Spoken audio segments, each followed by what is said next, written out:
Hello and welcome on behalf of the Goethe-Institut New York. My name is Dennis Sartko and I'm a program coordinator at the Goethe-Institut, and today I'm very happy to present Fictive Witness, the Imperial Presidency and Police Power. This is the first part of a series of 3 online lecture performances originally conceptualized by Alex Strada and Tali Karen in 2018 during Avi Feldman's curatorial residency at Ludlow 38. The mini Goethe-Institut curatorial residency was directed by my colleague Sarah Stevenson and ended its 11-year run last year. But we just launched an online publication with a new online archive that you can visit at ludlow38.org. Alex Strada and Tali Karen are artists, collaborators, and educators based in New York City.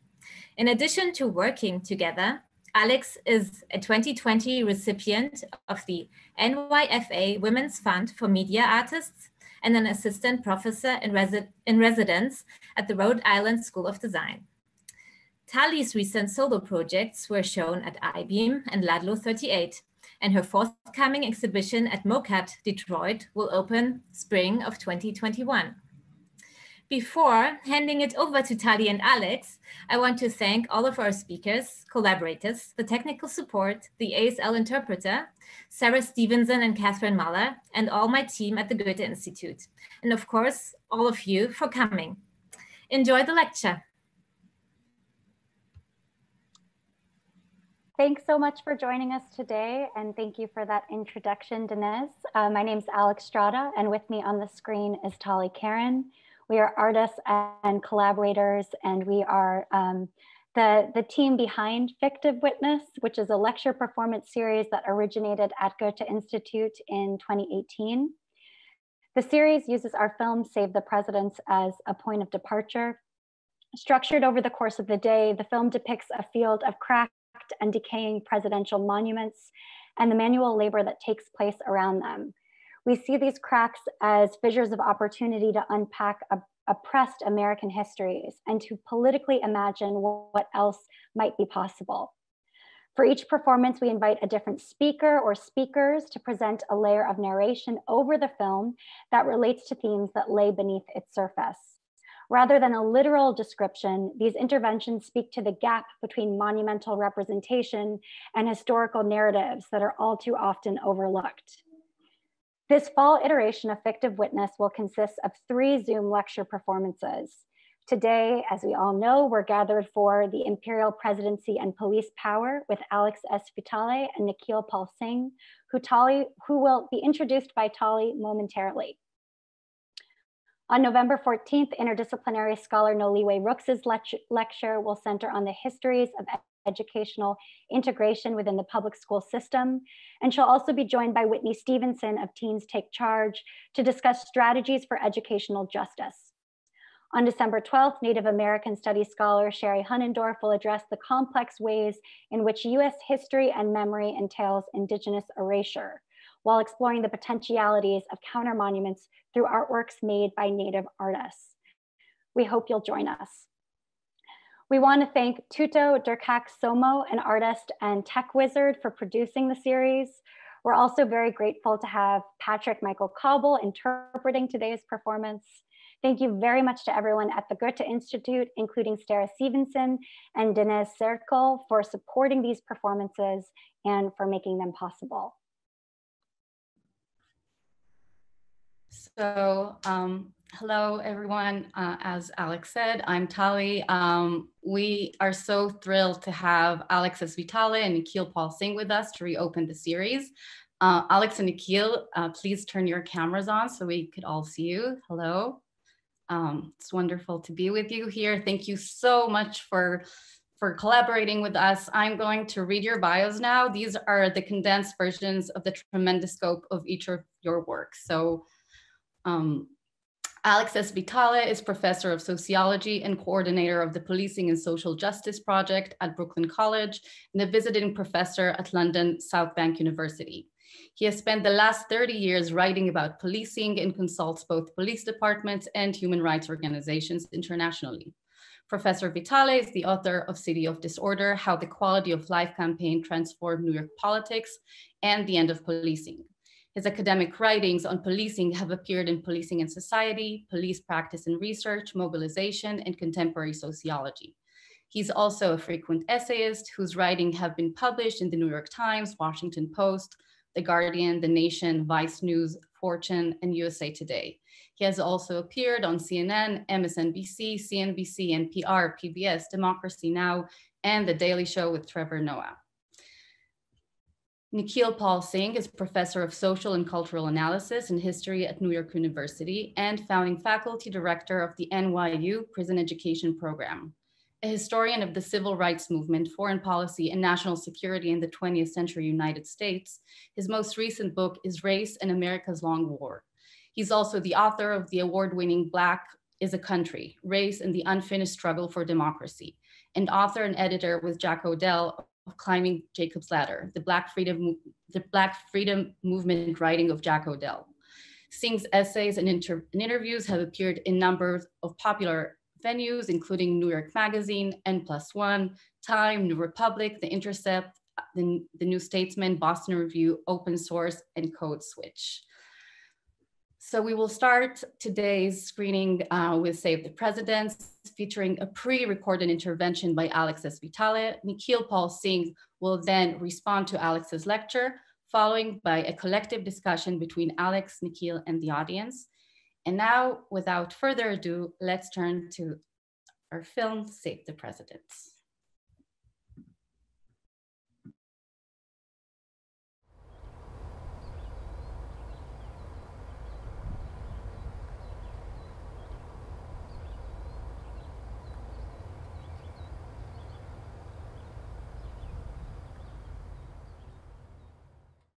Presidential candidate Joe Biden made headlines recently when he accused President Trump of being the first racist president. But this is really a profound misunderstanding of the extent of racism embedded in the American presidency. 12 of the first 18 presidents were slave owners, including many of the founding fathers such as Washington, Jefferson, Madison, and Monroe. Early American presidents were also at the center of efforts to drive out and exterminate indigenous populations. William Henry Harrison was just one of several presidents who made their reputations as Indian fighters. Harrison, himself a slave owner, was involved in the Seminole Wars, driving out Native Americans from what is now Florida, and also ending one of the few refuges for escaped black slaves. Zachary Taylor, another military officer, made his reputation first in the Mexican Wars, driving out Mexican landholders to make way for the annexation of Texas, and then through a series of wars against Native Americans. Andrew Jackson, also a slave owner, made his first reputation in the Creek Indian Wars. After defeating the Creek, he forced them into a treaty that was so disadvantageous that it led to the mass removal of the Creek Nation, earning him the Creek nickname Sharp Knife. Jackson's most ignominious accomplishment in this regard, though, was his signing of the 1830 Indian Removal Act. This involved the wholesale removal of indigenous people from every area east of the Mississippi. He gave them a false choice of either forced assimilation, giving up their traditional religions and ways of life, adopting Christianity and standard farming practices, or be forced west. The result was a series of forced marches, including the Trail of Tears, that resulted in the deaths of thousands of Native people from starvation and disease. This is not just a historical phenomenon. Naomi Murakawa, in her book, The First Civil Right, lays out how post-war presidents such as Eisenhower and Johnson similarly reproduce profound racial inequalities in the United States through even their efforts at addressing the problems of racism. She points out that in their refusal to take seriously the profound legacies of slavery and Jim Crow, efforts at a kind of race-neutral set of social policies did nothing to overcome these deep historical legacies. Instead of addressing them head on, they attempted a kind of neutral playing field approach that left African Americans at a severe disadvantage. President Nixon severely exacerbates this problem. In the wake of the victories of the Civil Rights Movement, Nixon decided to appeal to the racism of Southern whites who had historically voted Democratic by launching a war on drugs and a war on crime at the federal level. Crime matters had historically been treated as state matters, but Nixon needed a tool that could allow him to embrace this tough-on-crime rhetoric, and drugs were the perfect solution. He was able to argue that because drugs often cross state and international boundaries, that there was an appropriate federal law. He creates the Drug Enforcement Agency and ramps up a whole set of federal criminal penalties. All of this was designed for political purpose. Nixon ignored his own medical advisors who favored harm reduction and legalization strategies. Clinton saw just how successful this rancid politics of dog whistle racism worked, so he decided to out-Nixon Nixon by embracing a whole set of punitive war on crime policies. Clinton's 1994 crime bill threw billions of federal dollars into local law enforcement and prison building, and incentivized states to ramp up their own war on drugs and war on crime, resulting in the unnecessary criminalization and mass incarceration of millions. This process continues today. The Trump administration, in its xenophobic efforts to criminalize immigrants and use them as scapegoats for the failures of the American economy, continues to reinforce the power of ICE and to continue building more pointless walls. In addition, he wants to further strengthen federal law enforcement, flooding many of our cities with additional federal law enforcement agencies and more money for local police. All of this designed to define the problems of urban America as ones of criminality and moral failure, absolving him and other political leaders of any responsibility for a whole set of failed economic and social policies that have created massive economic and racial inequality in the United States.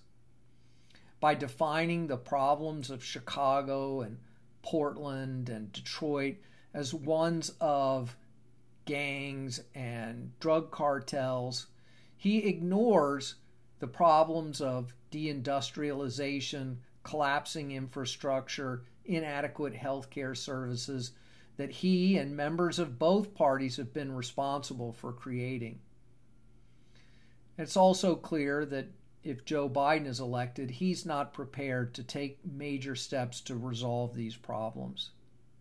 He continues to talk about putting more money into policing and has very little to say about the problems of urban America and the growing gap between the rich and the poor that has always been racialized in American history.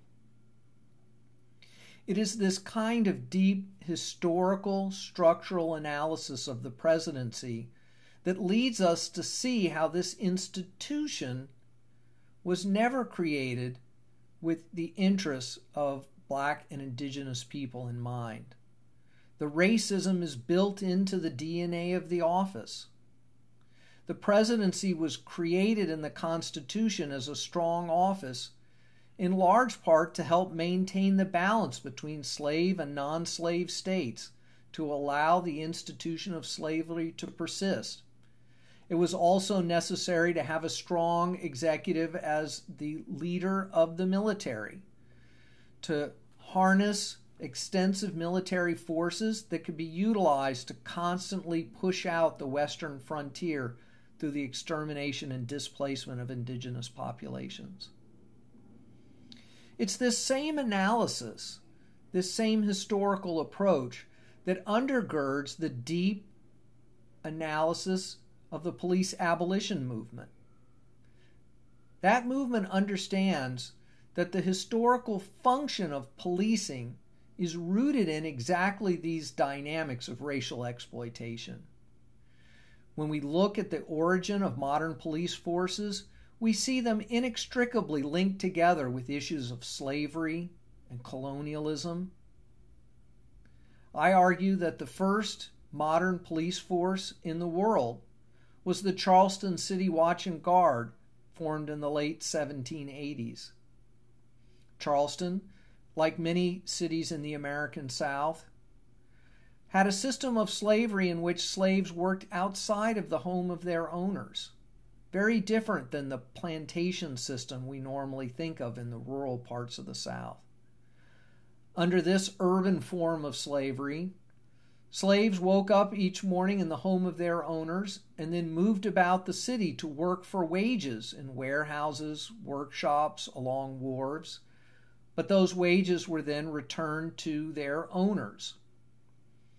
In Charleston, Savannah, New Orleans, there were often more of these mobile black slaves than there were whites, leading to profound fears among whites of slave uprisings and revolts. A force was needed to manage this massive mobile slave population, to prevent these uprisings, to prevent people from forming underground societies where they might learn to read or practice their own religions or even engage in recreational pursuits, or engage in disorderly behavior on the public streets. The Charleston City Watch and Guard was a professional, 24-hour, uniformed, civilian law enforcement institution. But the laws that it was enforcing were the laws of slavery. And policing has morphed from those early origins into a system that enforced Jim Crow, enforced the ghettoization of northern cities, and today is involved in the criminalization of homelessness, failed schools, untreated mental health and substance abuse problems, participation in black markets, all of which have a profoundly racially disproportionate character because of the unaddressed economic inequalities in our system. The U.S. has its own history of colonial policing. Western forces like the Texas Rangers were usually created as vigilante-type organizations whose initial and primary mission was to assist in the extermination and expulsion of indigenous populations. The Texas Rangers also played a central role in driving out historically Mexican landholders to make way for white settlement. Up until the 1960s and 70s, the Texas Rangers were involved in enforcing a system of Juan Crow, in which Mexican Americans were prevented from voting, from using public facilities, from forming unions, from accessing quality education services. If Latinos in the south of Texas tried to organize a union or register to vote, the Texas Rangers would be called in to engage in a campaign of violence and intimidation to prevent that kind of political mobilization. Policing in the United States has also been about reproducing class inequality. The very first state police force in the United States was the Pennsylvania State Police, created in 1905. There was a long history in that part of the country of unionization battles in the coal and iron fields of Pennsylvania. Local police were either unwilling or unable to suppress their movements. Coal and iron field owners first attempted to form private police forces, hiring Pinkertons and other private security forces. This produced such outrageous abuse that there was a political backlash. So they leaned on the Pennsylvania state government to enlist their private armies as public police, creating the Pennsylvania Coal and Iron Police, in which mine and factory owners needed only pay $1 a head to officially deputize their private hired guns. But this was no better solution. They needed a system that was more legitimate, more professional, that insulated mine owners and steel mill owners from the direct involvement in political violence. So they forced the state government to create its own police force. And what was the model for this new police force? It was the U.S. occupation forces in the Philippines, a colonial project of the United States in the wake of the Spanish-American War, in which American troops were used to suppress anti-colonial resistance in the Philippine countryside. During that process, they developed new technologies and procedures and techniques of counterinsurgency. They used new forms of communication to manage these uprisings in the Philippine countryside. Officials in Pennsylvania imported individuals and the technologies and techniques they had developed into Pennsylvania to create this new state police force. They were so brutal and ruthless, workers in Pennsylvania came to call them the Pennsylvania Cossacks. When we understand this as the deep historical legacy of policing, it prevents us from thinking that the problems of race and class inequality that's been embedded in policing can be solved by things like implicit bias training or community policing or putting a few body cameras on officers.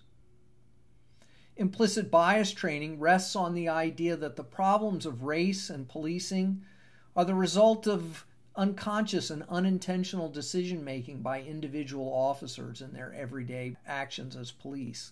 It ignores the fact that we have a problem of explicit racism in American policing. When we look for it, we find it. In the chat rooms, the Facebook pages, sometimes the official statements of police union leaders are explicitly racist. We know that the FBI has had long ongoing investigations of white supremacist groups attempting to infiltrate American policing. But it's also a mistake to think that the problems of race and policing are just about a few individual officers. Just like it's a mistake to think that the problems of racism in the presidency are about a few bad presidents. It's built into the institution. Not just the historical legacy of the institution itself, but in the political decision to turn the problems of black and brown communities over to police to solve. When more affluent neighborhoods have problems, they don't get solved through the use of police.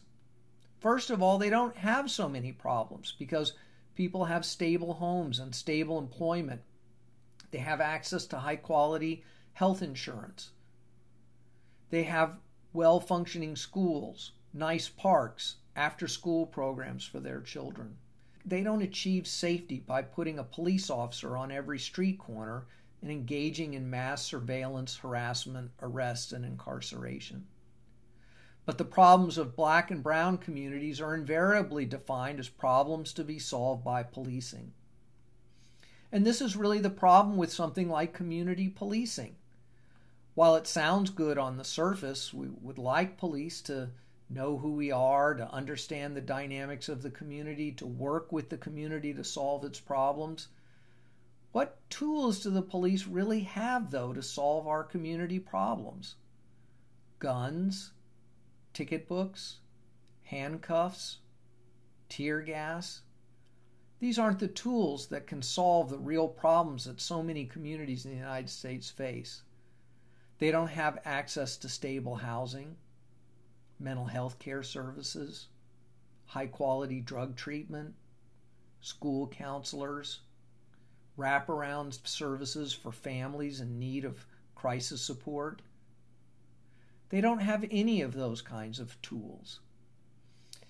When we invoke policing as a solution to community problems, we are enabling that history of racism and violence that has always been at the core of policing as an institution.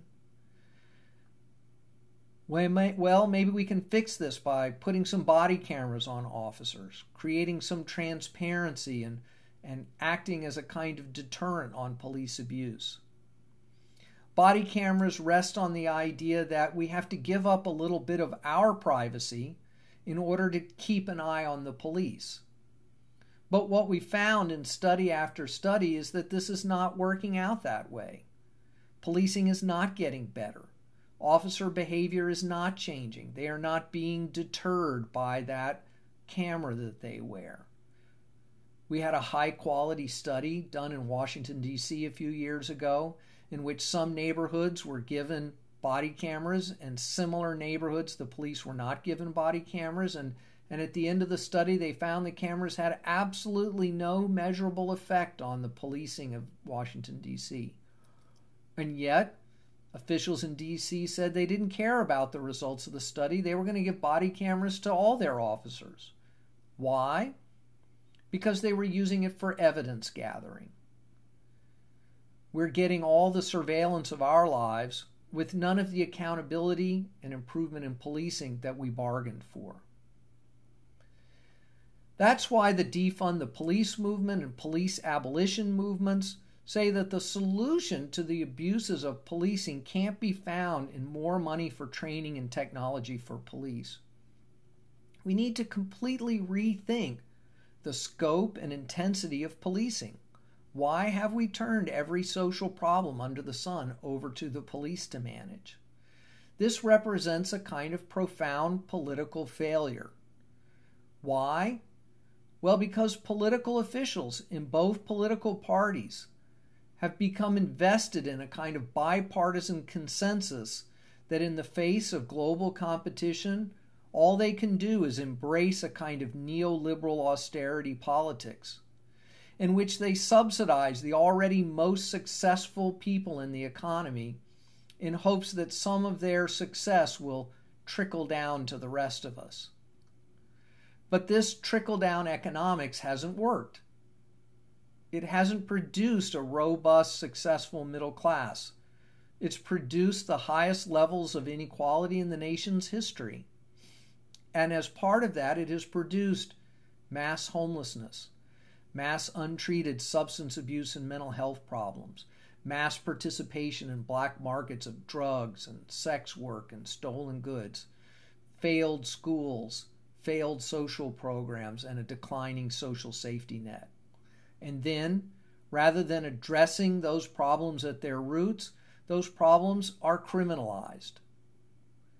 People at the losing end of those arrangements are defined as culturally deviant, morally inadequate, who will only respond to the threats and violence of policing and mass incarceration. Whenever we see a political problem turned over to police, we should look for the political failure behind it. Instead of investing more money in policing, which is what both our current presidential candidates want, we need to redirect resources that have gone into criminalization into community-identified strategies that will actually make those communities safer than just relying on police. Now, there's been a lot of resistance to this idea. Some of it disingenuous resistance by political leaders who've benefited from turning all their problems over to police. But also many people and communities with very real crime and disorder problems are afraid.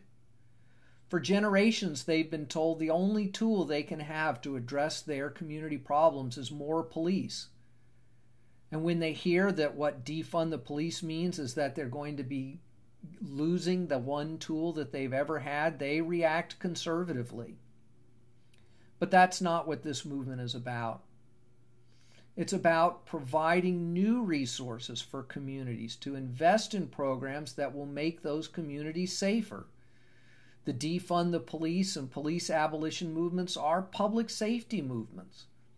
led overwhelmingly by people who have experienced a profound lack of safety and for whom policing has not been a source of safety, it's been a source of further danger to them. It's time for us to go beyond tinkering at the edges of a system that was designed to reproduce class and race inequality in American society. It's time to begin visioning a different kind of world where safety doesn't require people with guns or putting human beings into cages. Similarly, we need to have a deep reckoning with the American political system. We're currently forced into a horrible choice between two candidates, neither of whom seem interested in addressing the real fundamental problems facing American society. No real plan for addressing profound changes to our climate, the profound failures of our private healthcare system, mass homelessness, deeply entrenched racialized poverty. Maybe it's time to quit accepting this false premise that if we just choose the lesser of two evils every 4 years, something good will come out of that. Maybe we need to call into question more profoundly the American project that is embodied in the American presidency. A system with a very powerful centralized leader overseeing what has been nothing short of an imperial project occurring at the expense of large segments of the American population and the global population. A majority of voters have already voted with their feet. Many others are disillusioned by the failure of voting to solve their problems. We all know that the Electoral College is a profoundly undemocratic institution that essentially nullifies the votes of millions of Americans and has recently produced 2 election outcomes in which the candidate with the most votes did not win the presidency. So as we consider this deep concept of abolishing the police, we must also think about its connection to the political institutions that were founded on principles of enslaving human beings and exterminating indigenous populations. And it's only when we have a deep reckoning with this troubling historical legacy that we have any hope of advancing the cause of humanity on the American continent.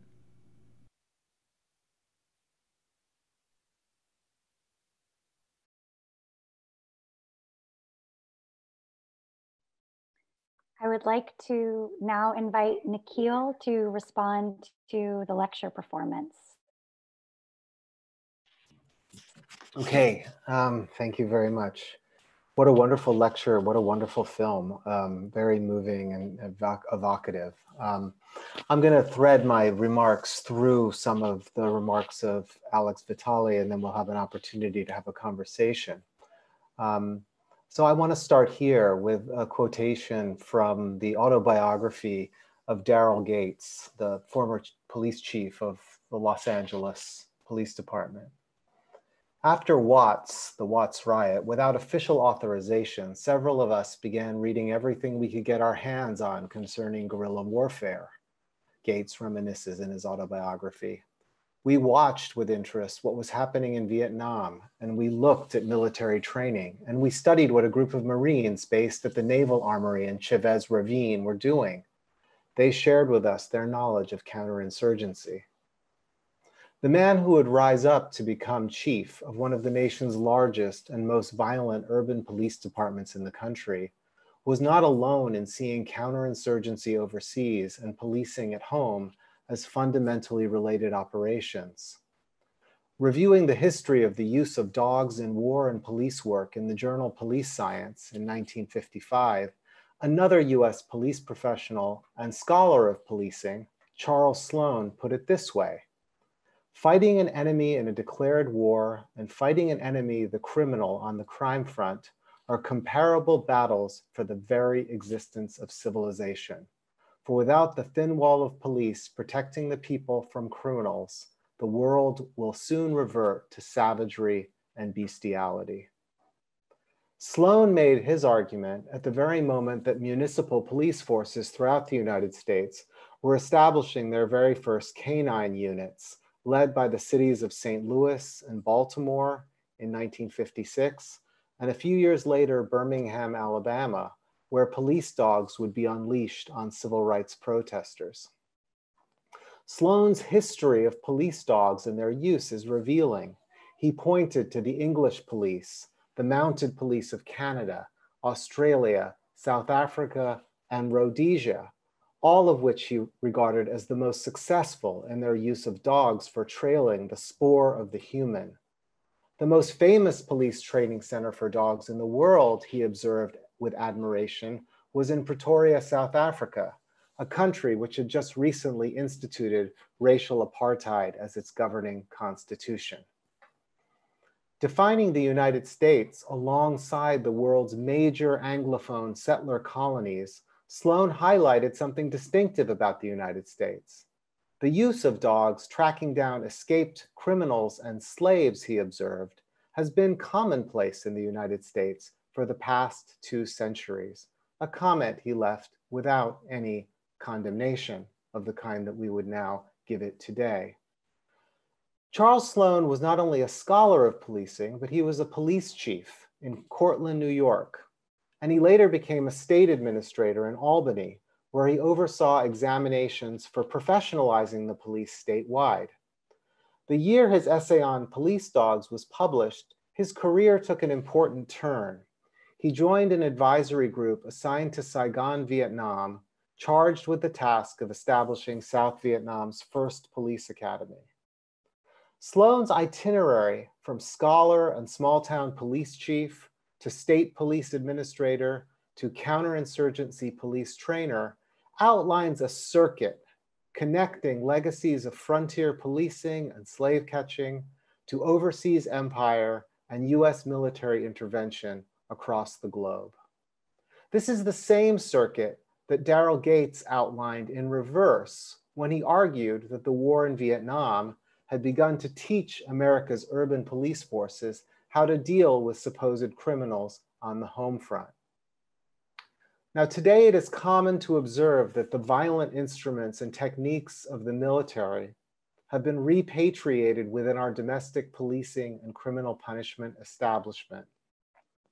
But it is often difficult to connect the dots all the way back along the interior or internal borders of America's apartheid.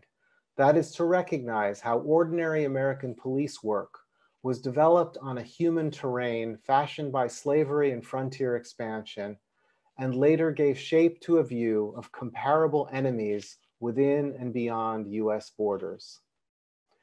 In his lecture, Alex Vitale gives some of the key coordinates of this history.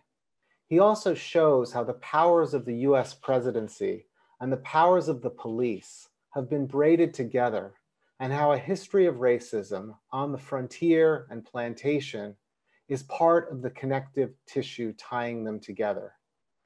Vitale further points out how these practices and institutions have migrated overseas. The US counterinsurgency and occupation of the Philippines in the first decade of the 20th century was a major proving ground for US overseas police training, a laboratory of police modernity, as one historian calls it, in which the development and methods of interrogation, demographic research, and legal repression far outstripped the major metropolitan police forces of the time. American military intervention overseas, which has been almost continuous since World War II, has been routinely conducted under the banner of police action, and has been part and parcel of the renewal of structural racism in American life as foreign enemies came to renew domestic racial animus. This occurred even as African-American civil rights struggles began to undo historic legacies of slavery and Jim Crow. And it was at the height of that effort to undo historic legacies of slavery and Jim Crow that police chiefs like Daryl Gates in Los Angeles looked out at the world and said, American streets have become enemy territory, and we need to start using the weapons of war to pacify the unruly natives. How did this happen? How did perceptions, policies, and approaches adapted from counterinsurgency warfare filter down and begin to redefine our own age of militarized policing and mass incarceration? This is a problem that we might return to in our discussion, and Professor Vitale has given us a lot of material to think about. But before doing that, I want to tell a final story. When John Burge flunked out of the University of Missouri in 1966, he moved back to live with his parents in Chicago. The Burge family lived within shouting distance of an area that in a few months would be the site of a pitched battle between mostly white local residents and civil rights protesters led by Dr. Martin Luther King Jr., who were challenging Chicago's unfair housing policies toward African Americans. Facing the draft for the Vietnam War, Burge decided to enlist and was shipped off to Fort McClellan in Alabama and then to the Army's Military Police Training School in Georgia. He was assigned to the 9th Military Police Company at Dong Tam, south of Saigon, the heartland of US counterinsurgency operations, which escalated steadily in the late 1960s. Local villagers detained on suspicion of supporting ambushes of US soldiers were wired up to a makeshift electrocution device built from a crank and a field telephone with wires attached to their genitals. Discharged in 1969, John Burge came back to Chicago and joined the police department. The city remained at the heights of racial tension and unrest. And over more than a 20-year period, Burge ran a police unit that systematically tortured over 200 criminal suspects, the vast majority of them Black men. The preferred method of torture was a makeshift black box with 2 exposed wires and a crank. In 2010, after a long public campaign, Burge was finally convicted of lying about police torture. The US interventions in Southeast Asia that culminated in the Vietnam War were presided over by 4 US presidential administrations. As the stories of Burge, Gates, Sloan, and countless others show, it was never just a war over there. Methods of brutality and inhumanity migrated from Cortland, New York, to Anniston, Alabama, to Saigon, Vietnam, and back to Chicago and Los Angeles. The revolving door between civilian and military policing and corrections is not a minor issue in a country whose permanent war footing overseas coincided with a long and unprecedented rise in a brutal, starkly racialized system of criminal punishment and mass incarceration at home. Research has shown how the Clinton-era 1033 program transferring military equipment to police has been statistically correlated with police shooting fatalities. As militarization seeps into their cultures, the authors of the study write, law enforcement officials have relied more on violence to solve their problems. And as we know from our recent history of the global war on terror, a domestic US prison complex, the largest in the entire world, supplied numerous administrators and guards involved in the scandalous torture at Iraq's Abu Ghraib prison. Another policeman, Richard Zuley, accused of abrogating the rights of domestic criminal suspects and setting up the domestic equivalent of war on terror black sites, also in Chicago, emerged as an instrumental player in the regime of so-called enhanced interrogation at Guantanamo Bay. In the prison that we work in upstate New York, one of the first things you see when you enter the facility, a facility that houses mostly Black and brown men from New York City, is a flag commemorating the prison guards and corrections officials who served in the global war on terror. These ideas, these policies, these projects are fused in terms of their personnel, in terms of their moral imagination, and in terms of the conception that guides them that this is what we need to keep us safe. In the early 1970s, scholar and former Johnson administration official Adam Yarmolinsky honed in on a connection that still resonates. The use of techniques applied in foreign wars and planning for future wars may lead to increased likelihood that certain groups in American society will be regarded as an enemy. Insensitivity to unwarranted police violence and insensitivity to brutality in military action cannot escape mutual reinforcement. Frontier militia and slave patrols shaped the disposition of police power in the early republic. Today, it is common to observe that urban policing is a field of war. These are related propositions. Both the recasting of war as policing and the licensing of police to engage in the equivalent of warfare rely on and reproduce the racial construct of an enemy population without substantive rights. But what if crime is less the threat to the fabric of our society than the constant inflation of criminal threats by ambitious and unscrupulous politicians, prosecutors, police, and yes, presidents? What if that threat inflation has also been integral to reinforcing racist distinctions and racial abuse that further impoverishes and stigmatizes already vulnerable communities while eroding civic trust for all of us? Finally, what if the US presidency, in seeking to aggrandize itself by unlimited and permanent force authorization, contributes more to our collective insecurity than to our collective flourishing? These are some of the questions before us. Thank you.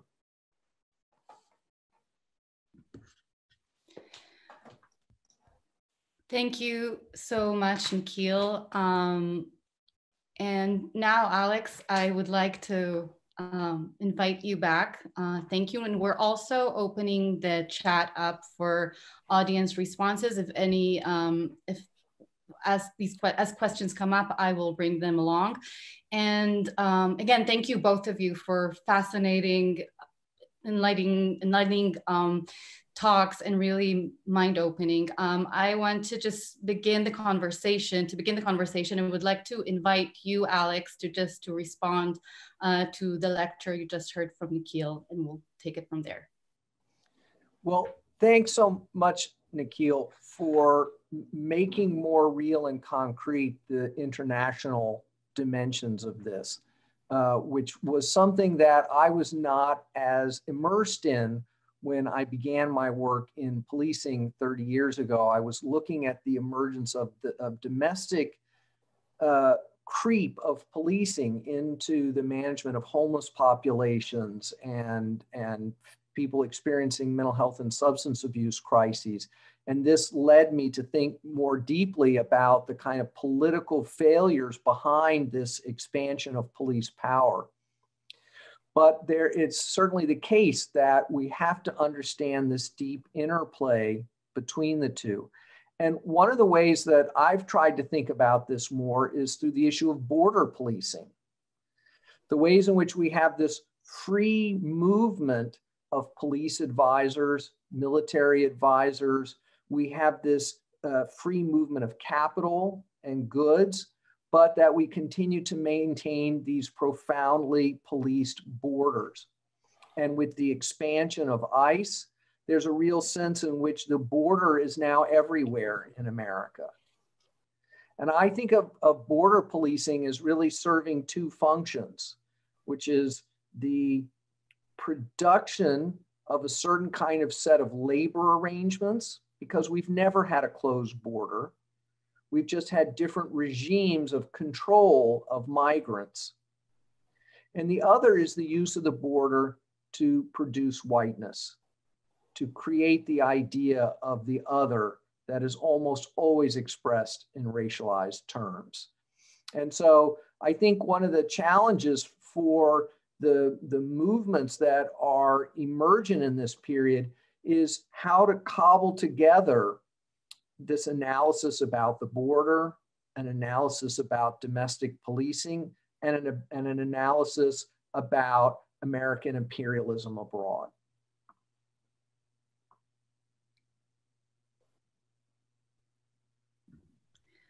I would like to, as we're gathering some questions, I would like to actually kind of follow through on that and ask how the defund the police movement might look in terms of the international imperial context, in terms of when we're thinking about police militarization and exchange. And as Nikhil, you talked about the migration, and Alex, you as well, talking about the histories from the Philippines to the colonial past and imperialism and settler colonialism. How do you think these movements can, because we also have an international audience, can have an impact?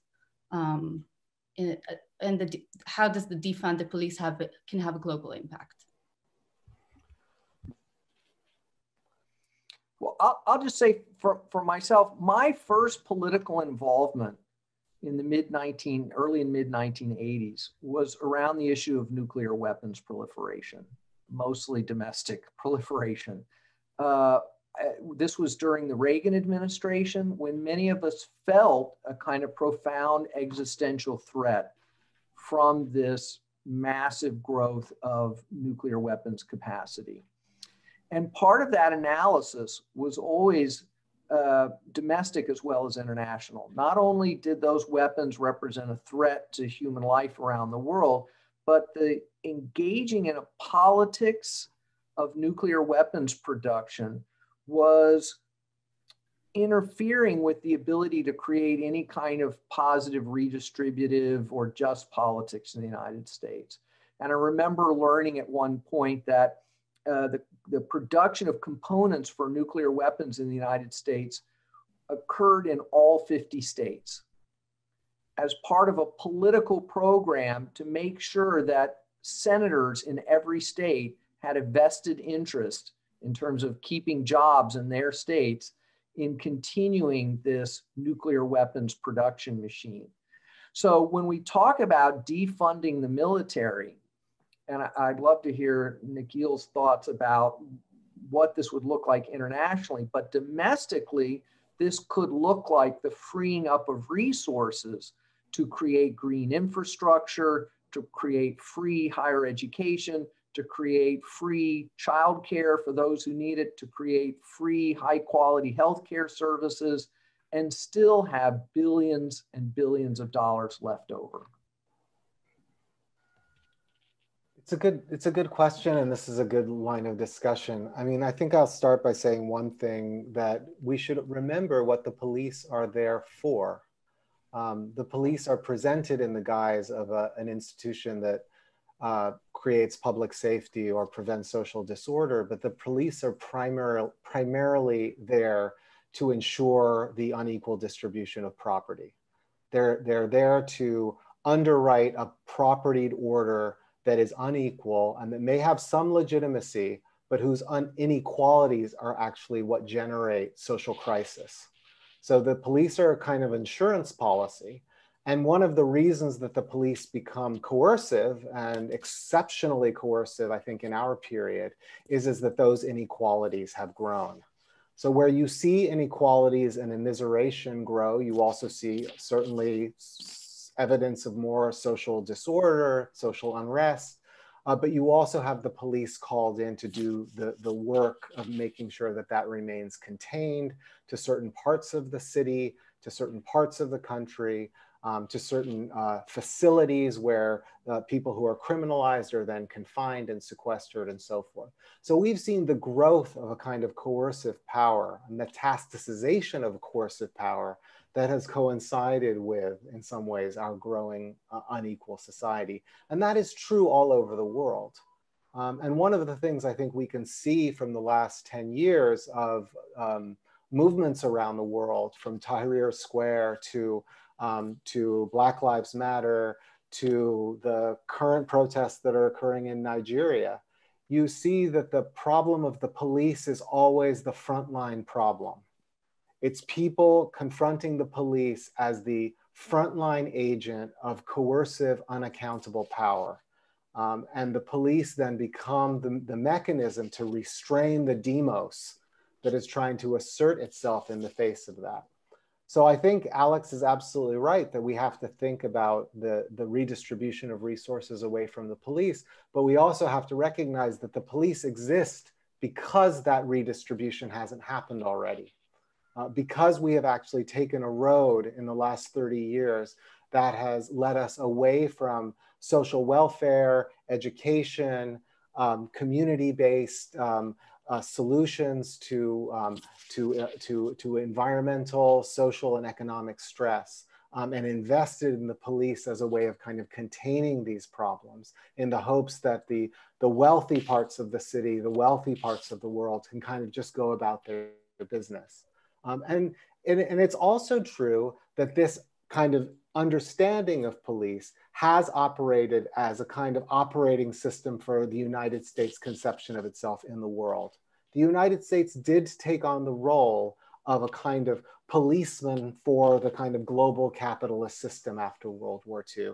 And it's not an accident that police training around the world became one of the major investments of American power. And there's a wonderful book on this by Stuart Schrader, which came out last year, called Badges Without Borders, which really explores just how central police training was to the US Imperial project. So it was always already international. And there's a kind of reciprocity, I think, as both Alex's talk and my talk kind of illuminate between the foreign and the domestic, and the way policing comes to be a central institution that knits those levels together. Thank you. I just want to say that there are a few attendees who are raising their hands. So can you please type your questions in the chat so we can attend to these questions and can address them.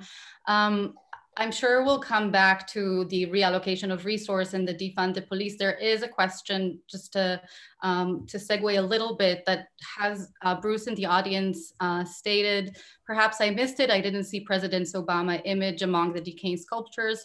He earned the ignominy deporter in chief. Well, it does actually correlate. I just want to, from Alex's and mine, cinematic side of this collaboration, I want to say that the Obama monument was slated to be produced and exists as a part of the theme park, which housed all the monuments, but it closed in 2010 after going bankrupt and before his sculpture was erected. So ironically, you know, you kind of see these monumental white busts without Obama's presence there. So of course, it is this kind of missing present absentee almost in the film, which also points, of course, to the racial inequality and all the things you have been discussing. And maybe Nikhil or Alex, if you want to respond to Bruce's comment about Obama as deporter in chief, because it has been repeatedly said that, you know, the Trump administration is in some ways continuing or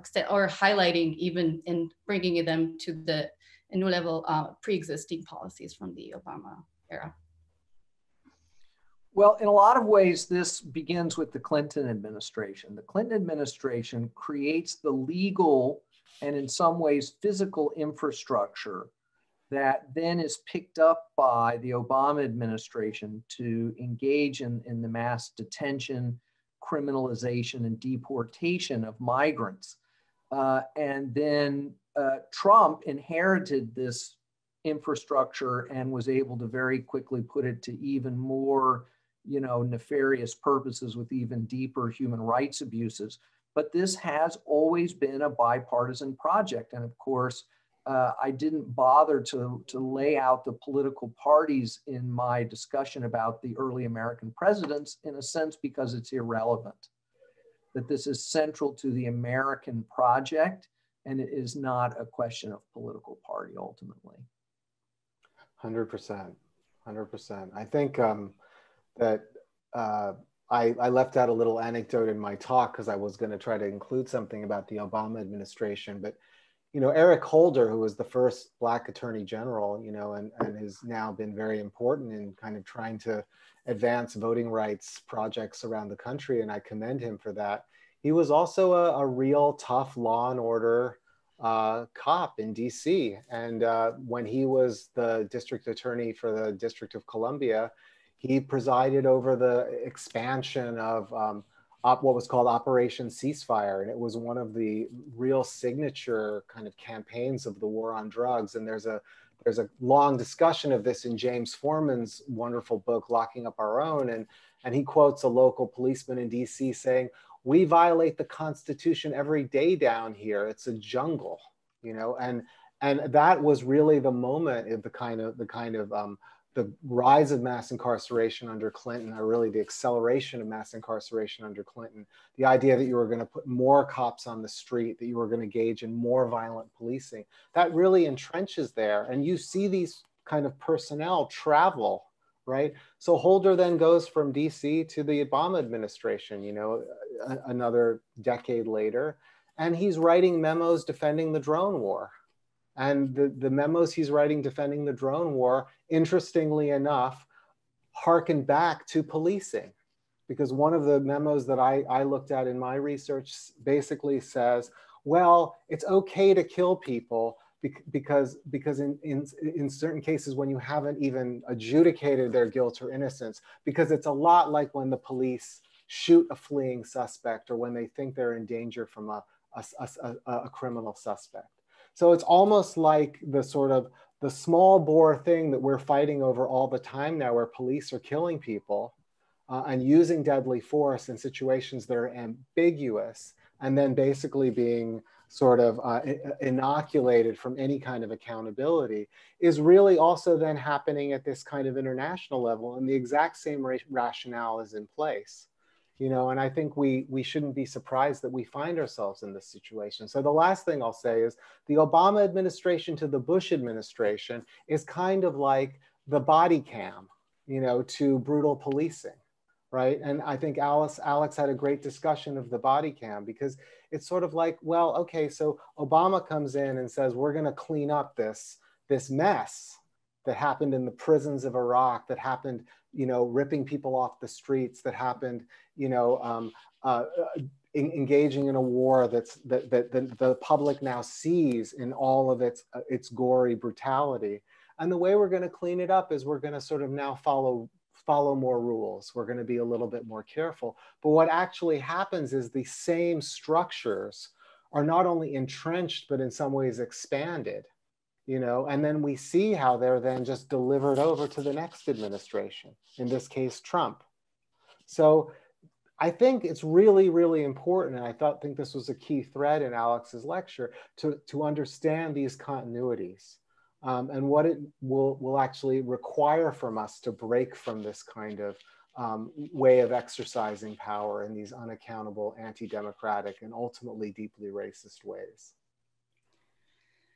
Yeah, I'm going to come to a few questions from the audience. Just to kind of maybe frame what you're both talking in your talk, and also in this answer, and in your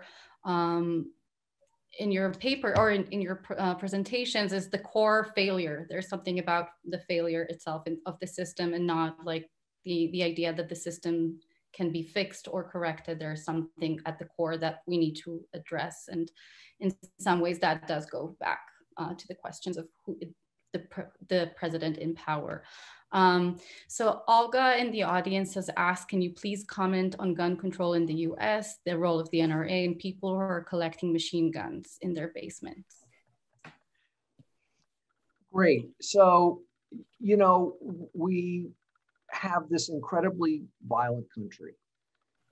And people say, well, it would be great if we could be like the British, where the police don't generally carry weapons, but there are so many weapons in the US.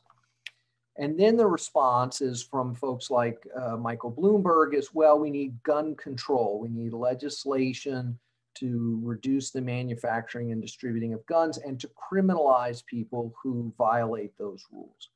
But what Bloomberg never supported was any kind of examination on the demand side. And this is similar to the deep failures of the drug war, right? It's all about interdiction and criminalization, prohibition, and almost nothing to address the demand side. Why are people turning to drugs? Why are people turning to guns? And as with all the other things we've talked about, underneath this is a profound political failure. There are reasons why people are turning to guns. And a big part of it, especially the machine guns in people's basements, the stockpiling of weapons, the patriot type militia movements, is about deep, unresolved racial animus that is a legacy of slavery and colonialism on the Western frontier, in which deep systems of exploitation were always managed through constant violence at the center of them. So the British don't have that because their slavery and colonialism, the torture and brutality happened somewhere else. It happened in the West Indies. It happened in Kenya. It happened in India. But in the United States, it happened here. And we continue to try to paper over this as if it doesn't exist. I was just reading this morning a story about a school teacher in Wisconsin who, in the wake of the police shooting in Kenosha, said, well, maybe we could actually say a few things about America and racism in a very open-ended way. And a worksheet got out on the internet, and everyone was demanding that she be fired for even acknowledging that racism exists as a concept, that this is a valid thing that we could talk about in the United States. And this is why, you know, the work that Brian Stevenson does in the South about trying to bring monuments to bear, to create, to restore the memories that have been erased. We just need to take that further, right? Not just to have the memories, but to have a political program that begins to directly overcome those historical legacies, which requires a discussion about reparations and a program for not just domestic, but international racial justice. So if we don't address those deep legacies of insecurity and violence, then the guns are going to stay, because most people have guns, at least they think, for defensive purposes, because they are afraid of something. And we've got to get that fear out on the table and begin to really address it.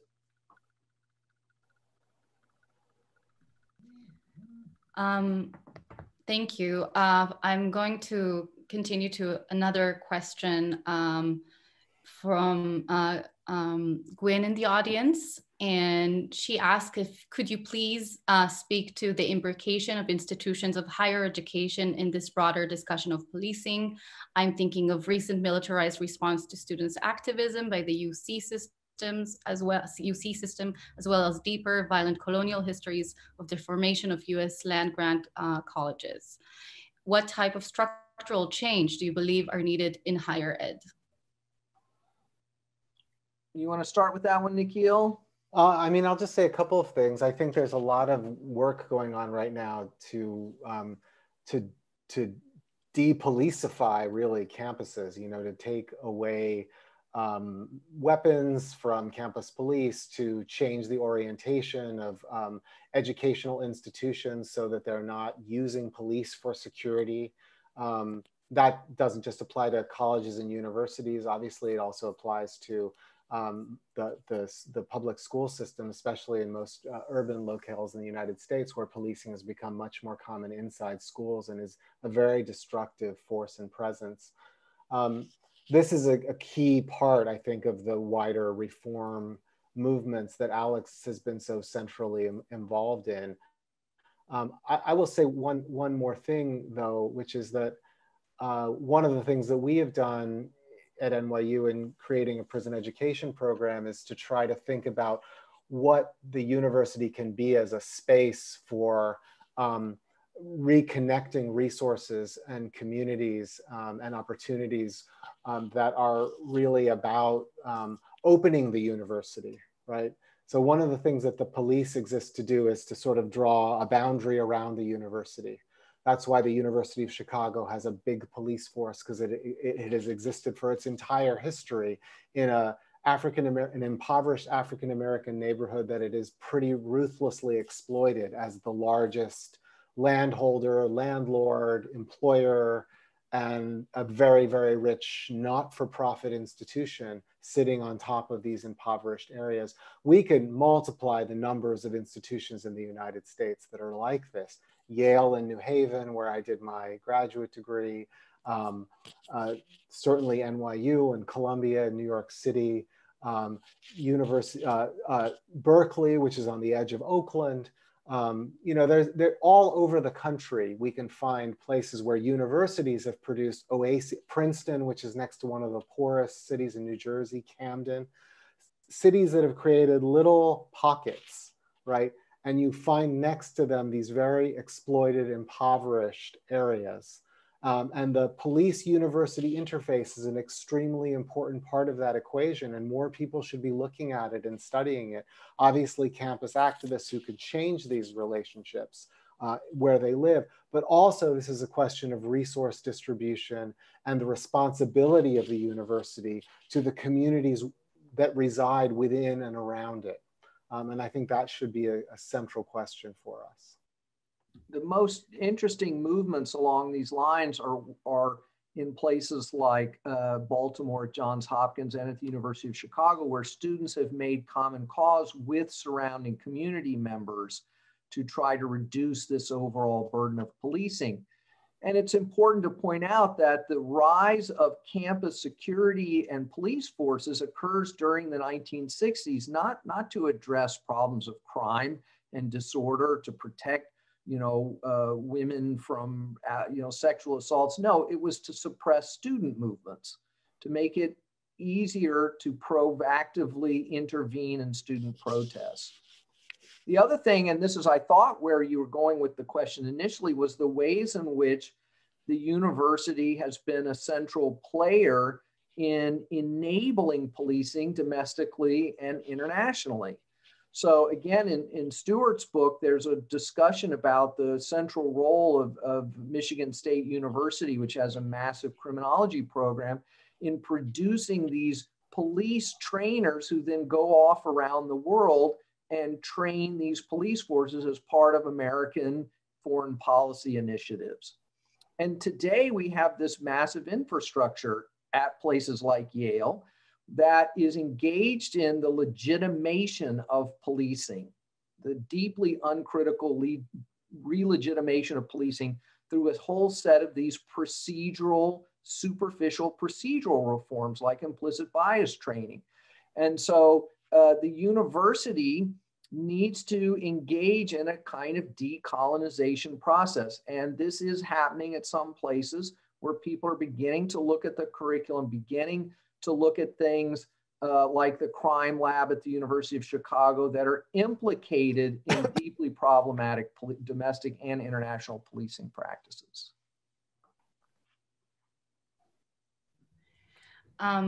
I'm going to go into another, we're going to segue a little to another realm of area of discussion. Given the, Ethan from the audience is asking, given the false choice between two lesser evil candidates for the presidency, how can members of the public, both individually and collectively, articulate an alternative to the current spectacle? So look, there's an election is underway, and obviously there is a reason to make a choice and to participate in that process. The deeper problem is to confuse that engagement with real political participation. We live in this society that does everything it can to convince us that politics is this thing you do once every 4 years when you stand in line for an hour, which is ridiculous. And then, or as people here in New York did yesterday, stood in line for 5 or 6 hours just to cast a vote, right? Which is inherently, discriminatory and suppressive of people's right to vote. But the political problems this country faces cannot possibly be solved in the next 2 weeks by the outcome of that decision. It's going to require a certain level of sustained engagement, much deeper analysis about the nature of the problem and the solutions that are necessary, the creation of domestic solidarities that have been tremendously lacking, and global solidarities that are going to be necessary. So we need to keep the pressure on for political engagement 365 days a year, every year.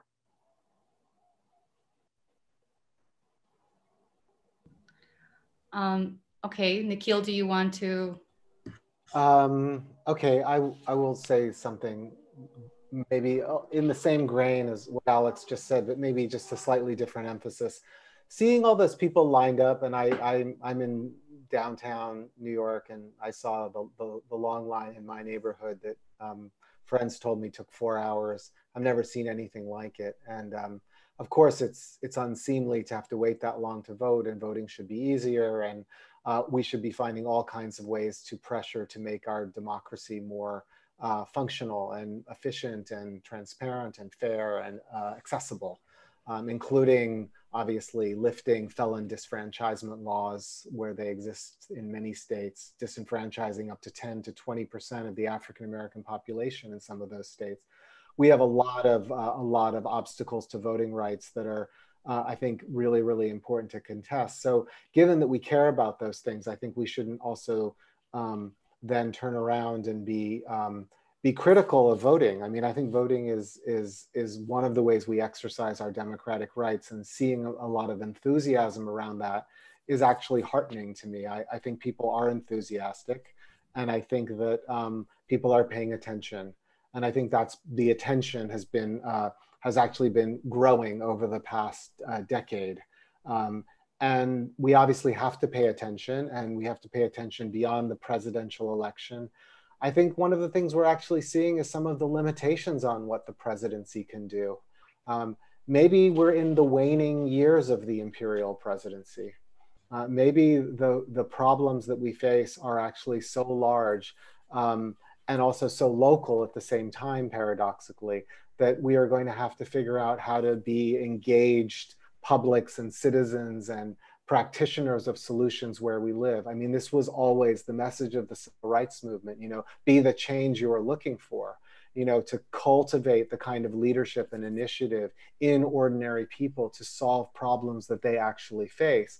And obviously we need the resources. So we need to make government at every scale accountable in ways that we can get the resources that we need to solve our problems, and not just governments, but also our powerful institutions, as we were discussing a minute ago regarding the big research universities or the big corporations. And so I think this involves a sort of a kind of a revolution in our understanding of politics. And so I hope, will be my hope, that the energy that comes into this election that, hopefully moves the Trump administration out of office and brings a Biden administration that many of us don't have a lot of great hopes for, frankly, into office, will just be another moment where we can deepen and sharpen the kind of struggle at a popular level that many people are engaged in. Yes, I second that. And Alex is in the audience, is asking if Joe Biden is elected, what would be the first steps towards fighting for police abolition? Well, policing in the United States is overwhelmingly a local question. We have over 18,000 independent local police departments that dwarf federal policing. So regardless of what happens in November, that struggle around local policing will continue, and we will continue to see movements to redirect local resources away from criminalization and towards community development and empowerment. And this is tremendously important. Now, at the federal level, we do need a complete rethink on federal policing we need to abolish the DEA and the whole infrastructure of the war on drugs, which the federal government should have absolutely no business in. Rethink things like ATF and a lot of what FBI does. And then the largest federal police force in the country is Customs and Border Protection, which both parties have said they want to expand, and then give body cameras to make them nicer, just ridiculous. So there is an act in Congress, the Breathe Act from Ayanna Pressley and Rashida Tlaib, that would undertake exactly these kinds of re-examinations of federal law enforcement to end the federal subsidizing of local law enforcement. But the Biden campaign has made it clear that they're opposed to all of that. and the people that are working, that he's working with, that are likely to be part of his administration at the Department of Justice, et cetera, have mostly spent their careers telling us why we can't have those things. So this is going to require the sustained mobilization at the local level that will hopefully, percolate up over the coming years. Yeah, I mean, Alex had initially given his lecture the provocative title "Abolish the Presidency," and I think we haven't dug into that because, of course, it's meant to be like a provocation. In a way that abolish the police is different, because abolish the police is, I think, rooted in now quite a large discussion around what that means. The presidency and police power, as we've been arguing, I think, in this conversation and in the previous lectures, is a very tightly bound equation. In some ways, this is where presidents exercise their power. They exercise their power in foreign policy, in war making, and they've exercised their power through the creation of these kinds of agencies, particularly since World War II, whether it's the National Security Agency, the Drug Administration Authority, the Department of Homeland Security, which is now a massive intergovernmental agency. These are all part of the executive authority of the president and subject to presidential power. And we see just how much the worst provocations of presidents occur through these agencies, whether it's family separation at the border or drone strikes or unauthorized renditions and torture or launching illegal wars under pretexts of safety. This is one of the ways in which I think presidents, in some ways, and it's a paradox because I think presidents in some ways don't have a lot of ability to move forward productive legislation. They're hamstrung by Congress, by the Senate, by some of the outmoded aspects of our system, which also strangle democracy at the grassroots. And I think that in some ways also encourages presidential adventurism. It's like, okay, this is something I can do. I can provoke people by this kind of policy. And I think this was very clear in the global war on terror with the Bush administration. I mean, they turned the whole country to that effort of policing the Middle East. And what did we get from that? I mean, what a massive disaster from which we are still barely recovered, I think. And has really reshaped so many aspects of our society in ways that I think we still haven't accounted for. So I think there is a really deep connection here that we need to sort of really begin to try to pull apart. And maybe that does involve at some level disinvesting in some ways from what the presidency is supposed to do for us and what the president actually is, revering it less. Much like I think we need to revere the Supreme Court less. These institutions that are set up in a way to act as if they are sacred, when in fact they are in some ways the repositories of some of our most undemocratic practices. I hate to even stop this conversation. We're nearing towards the end, but we still have time. I just feel there's so many deep layers of avenues that are being really explored through this conversation, and going into both details and a very broad perspective that allows me at least to create some sort of analysis, which is not that easy in such a huge topic that goes into many different directions. There is a question from the audience from Rotem, who asks, you both speak to political structures that are explicitly and implicitly designed to uphold racist ideologies, which in turn support the unequal distribution of resources that are the fuel, methods, and goals of capitalism. How do you see a reordering of, or even dismantling the political tools of policing, legislation, and even the structure of American democracy affecting the underlying racist and capitalist motivations that form these structures in the first place? Well, obviously, we have to understand these interconnections, much as the question lays out. Now, what we sometimes hear is a discourse that says, well, you can't get rid of policing unless you get rid of capitalism, implying that all this Strom and Drang about policing is a distraction from the core job of getting rid of capitalism, right? A class-centered analysis for social movement priorities. And I have a problem with that. Now, I've worked very hard to bring politics to the criminal justice system in a sense. And Jonathan Simon's wonderful book, Governing Through Crime, is essential reading and getting us to think about the way in which the criminal justice system is mobilized to serve a political purpose. But if we're going to build a robust anti-capitalist movement, we have to center the criminal justice system as an important node in that, in part because it's going to be essential for creating racial solidarities. Because for a lot of people of color in the United States, this is how they experience capitalism, is through disinvestment on the one hand and heavy-handed policing, criminalization, and incarceration on the other. And the other factor that's really important is that if we allow crime and disorder, as we conventionally understand it, which is problematic, obviously, to flourish in places, it has a tendency to drive the victims of those conditions to the right, to drive them into the hands of authoritarians, to drive them into the hands of the Giulianis of the world, which is exactly what I argue happened in New York City in the 1990s.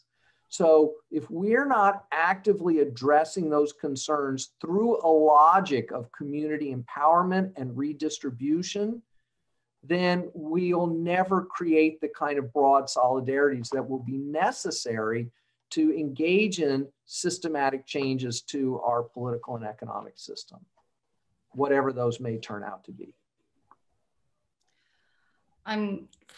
Because we have about 10 more minutes, I want to give opportunity to, there are many questions, so I'm just gonna go one by one. Jad in the audience asks 2 questions. Do you have any criticism of this past year's police brutality protest movement? Oh, sorry, it's just one. Do you have, so I'm just gonna repeat it. Do you have any criticism of this past year's police brutality protest movement? No, I don't have any criticisms. I mean, there's work to be done. I mean, I think some people were like, well, militant protests, yes, burning things down, no. But then increasingly we're finding out that some of the property destruction was actually carried out by right-wing infiltrators and agents provocateurs, as we just learned about in Minneapolis. So I don't have any criticisms there. I think we need to continue to build cross-racial solidarities, deepen our analysis, think about these big questions about our political and economic systems. And build our base, talk to our neighbors, talk to our friends, talk to our coworkers about this other vision of a better world. I feel like sometimes criticizing a protest movement is like criticizing a storm. Yeah. You know, I mean, it's terrible that we got a storm that like wrecked our city, but we could see the storm coming. We know the history of like why we have terrible storms now, and we know the history of why we have terrible upheavals, not just in the United States, but all around the world. Movements of people who feel dispossessed and discontented. And I just want to add something to what Alex had said previously, because I really think it's important that we not get locked into a frame that imagines that the criminal punishment complex, as distorted and enormous as it is in the United States, is exclusively a kind of racialized system. I mean, it's a thoroughly racialized system, but white people are locked up in massive numbers in the United States. And if anything, we're seeing rising incarceration rates happening in rural red state counties across the country, which are already places which are suffering from, you know, high levels of kind of opioid addiction and opioid related death. So the way in which our society does not serve its population, the way in which our imperial presidency and imperial modes of policing do not serve our demos, as I've been calling it, is a general problem. Our challenge politically is to help our demos to see that as a common problem that we can face in common and we can confront in common. And that is a big challenge, obviously, because of the ways in which we then get divided by a politics of fear that mobilizes racial division and racial distinctions to get people to imagine that they're really operating in different places. I mean, you see prisons. Prisons are some of the most racially divided places you can find. And yet almost every person in a prison is poor. They didn't finish high school. They had some kind of family violence. They experienced abuse and violence as a child. I mean, you just go down the list, right? These are diverse, heterogeneous places of people that have suffered a common disaster. We need to start to be able to apprehend that. 70 million Americans have some kind of criminal arrest or conviction in a country of 330 million, and you can't tell me this is not a general problem. I mean, that is a fifth of the country, right? And then a fifth of the country that's connected to probably almost the rest of it, because almost every one of us knows somebody who's been caught up in this system now. So I think this is why, as Alex said before, policing may be a manifestation of the underlying inequalities of capitalism, but it is a truly important and central one. And when we tackle it, as I think the protest movements of this summer really tried to begin to, by focusing our attention there, we raise all of these other questions and we begin to see clearly what we need to begin to do from the local level on up. So I think in many ways you have touched upon the feasibility of solutions of from reallocation of resources to education. Alex, you talked earlier about the fear that is the kind of propelling force, and also the just vastness of how these systems eventually put people into authoritarianism, etc. So there is a question from Luisa who actually is asking, is there a democratic system that handles today's problem better than ours? Ours is the United States, of course. Well, comparative political systems is not my area of expertise, but obviously we can look at many of the European countries that don't allow children to grow up in poverty, have dramatically lower levels of violence, have higher life expectancies, have more leisure time to spend with their families, to go on vacation. These societies aren't perfect, and there is exploitation and inequality and racism. So they're not perfect, but they certainly have some lessons that we could learn from.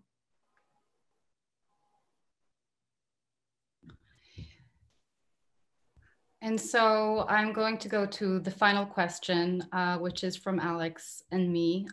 We have spoken about higher education.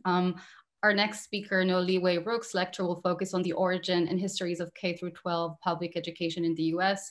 Can you speak about the role of public education within the defund the police movement? Well, so we've created in the United States a massive multi-tiered system of elite private schools, charter schools, and highly segregated and differentiated public schools based largely on local property taxes. I mean, I think this is one of the primary engines for reproducing racial inequality in the United States. And we have Democratic politicians like Governor Cuomo here in New York who are defying court orders to redistribute billions of dollars to mostly non-white school districts because he finds it politically unpalatable. He himself was a product of private Catholic school systems, you know? He has no commitment to public education for the benefit of all. He's systematically defunded the public university system, including the University of New York that I work at. So this is a profound problem. And then when problems emerge in these schools tied to these profound and concentrated problems, then it's turned over to policing to manage, and this massive expansion of school policing. So one of the exciting things we're seeing more of is resistance to school policing and demands that we adequately fund high quality public education for all children in our society. I think it's a great answer. The one thing I would add is kind of, again, dovetailing back to some earlier parts of our discussion. I think we would be remiss if we didn't acknowledge that we're facing a very difficult period. And that one of the challenges, I think, of the defund movement, which is always tied to the idea of refunding, right? Or better funding for the priorities that we have, is that we are actually facing right now, at least in New York City, but in a lot of other places, this severe sense of kind of austerity coming in again as a tool to discipline our demands as much as anything else. You know, and there's a lot at stake in this because the current federal government has not delivered the aid that states and localities need in this coronavirus crisis, in this pandemic crisis. And people are really, really struggling as a result. And so this is going to be obviously the major political fight of the coming period, is how we get the municipal resources we need to not only save and continue to enrich and improve our public education, but obviously our other public systems, our public transportation, our public health. These are all arenas that are severely strained and challenged in a country like the United States, which, as democratic a system as we may have, I would say nominally democratic, does not actually support the public good in the ways in which we need it to if we're going to have a chance, a fighting chance, in relationship to the big challenges we're facing in the coming period.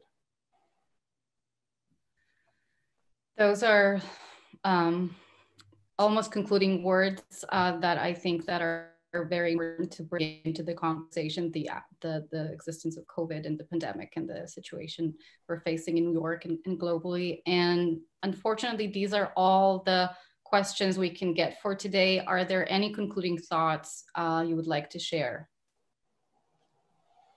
I'll go first so Alex can have the last word. I think Alex gave a wonderful, wonderful lecture, and I really appreciated how much he was able to pack into it. You know, it really was very comprehensive in the sense of how it gave a full overview of the arc of US history, but then really tied it very clearly to the contemporary questions around policing and the movements to reform and transform policing. So I really appreciate it. And I appreciate being asked to respond and be involved in the conversation. And I thought the film was wonderful. So thank you very much. Well, thanks, Nikhil. That means a lot. I have, followed your work for many years, and it has been an inspiration to my own thinking on these subjects. And I think, one of the challenges going forward is to broaden the public conceptualization of how slavery, racism, colonialism are not just about ancient history, that they're baked into the American DNA, and that they are ongoing processes, both at here and abroad. And that we need an analysis about policing that isn't just rooted in, racism in a particular place at a particular moment, but that is rooted in the institutions at the heart of American society. And that is going to, create real difficult challenges in bringing about the kinds of changes that will really bring us relief. That's just not going to come from the kinds of superficial changes that are mostly on the agenda right now. So thanks so much for including me in this conversation and to marrying ideas and images in this wonderful way that you did. Thank you so much. Thank you to everyone involved. Thank you to Alex and Nikhil for the conversation and for collaborating with us. We're so grateful for the work that you both do individually, and it was such an honor to be able to bring you together in conversation today. So thank you for making the time. We also want to thank the audience for attending this lecture performance and for your engaged questions. I'm sorry we couldn't get to all of them, but our hope with this series is really to plant seeds and that you continue to think through these issues with friends and families or on sidewalks in all different contexts. We also hope to see you on November 14th for Accounting for Integration with Noliwe Rooks and Whitney Stevenson of Teens Take Charge. You can register now on the Goethe-Institut's website. And please also save the date for the final lecture in the series on December 12th, Monuments, Memory, and the Art of Indigenous History with Sherry Hunnendorf. Thank you to Tali, my wonderful collaborator. Yes, Thank you to Tuto for running the tech, Patrick for interpreting, and to Denise, Sarah, and everyone at the Goethe-Institut for their work to realize these transdisciplinary events that, in my view, don't happen enough. So thank you, everyone. Take care. For those who can vote, please vote. And we hope to see you next time.